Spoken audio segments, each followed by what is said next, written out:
ಅಂದಂಗೆ ಅರ್ಜಿ ಹಾಕಿದ್ರಲ್ಲ ಸಂಘದಾಗ ದುಡ್ಡು ಕೊಟ್ರಾ? ಸೈನ್ ಮಾಡಬೇಕಾಗಿತ್ತಂತೆ ನಾನು. ಆ ಯಮ್ಮನ ಅವ್ರ ಕೈಗಳೆಲ್ಲ ಕೊಟ್ಟಿಲ್ಲಲ್ಲ, ಅದಕ್ಕೆ ನಾನು ಬಂದಿಲ್ಲ ಸೈನ್ ಮಾಡೋಕೆ. ಕೊಡ್ತಿದ್ರು ಹೋಗ್ಲಿತ್ತು. ಬೈದಂದ್ರೆ ಏನು ಬೈಗನದ ಯಮ್ಮನ ನಾನು ಮುಂದ್ಗಡೆ ಬೈದ ಅಂತೇಳಿ ಹೇಳ್ತೀನಿ ಯಮ್ಮನ್ಕ. ನಾನು ಬೇಕಂತಲೇ ಬಂದಿಲ್ಲ ಮೊನ್ನೆ ವಾರದಾಗ ಸಂಘಕ್ಕೆ ಯಮ್ಮನ ದುಡ್ಡು ಹಾಕ್ಕೊಡ್ದು ಅಂತ. ನನಗೆ ಕೊಡಲಂತೆ ಅಮ್ಮಯ್ಯ, ವಯಸ್ಸು ಹೇಗಿದೆ ಅಂತೆ, 60 ವರ್ಷ ಮ್ಯಾಗ ಹೇಗಿದೆ ಅಂತೆ, ಅದಕ್ಕೆ ನಿನಗೆ ಕೊಡಲ್ಲ ಇನ್ಮೇ ಸಂಘದಾಗ ದುಡ್ಡು ಅಂದರು. ಹೋಗ್ಲಿ, ನನಗೆ 60 ವರ್ಷ ಹೇಗಿದೆ ಹೋಗ್ಲಿ, ಹಂಗೆ ಕಾಣಿಸ್ತೀನಿ ನೋಡು. ನನ್ನ ಬಟ್ಟೆಗೆ ಹಾಕ್ಬೇಕು ಆ ಯಪ್ಪನ್ಕ, ದುಡ್ಡು ಕೊಡ ಯಪ್ಪನ್ಕ. ಊರಾಗ ಬರ್ಸ್ಕೊಡ್ದ ನನ್ನ ಬಟ್ಟೆಗೆ.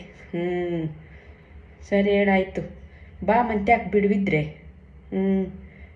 ಸರಿ.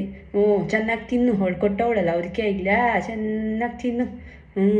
ಅಲ್ಲೇ ಹೋಗಿ ಬಿದ್ದಿದ್ದೇನೋ, ತಿರ್ಗೋಗಿ ಏನು ಹೇಳ್ಬಿಟ್ಟು ಹೆಂಗಂದ್ಲು ಹಂಗಂದ್ಲು ಅಂತ ಅಂದ್ಬಿಟ್ಟು. ಹೇಳು ನಂಗೇನು ದಿಗ್ಲೇನಾ ಮತ್ತಾಗೇನು ಸಾಲೇನು ನಾನು. ಸರಿ ಫೋನ್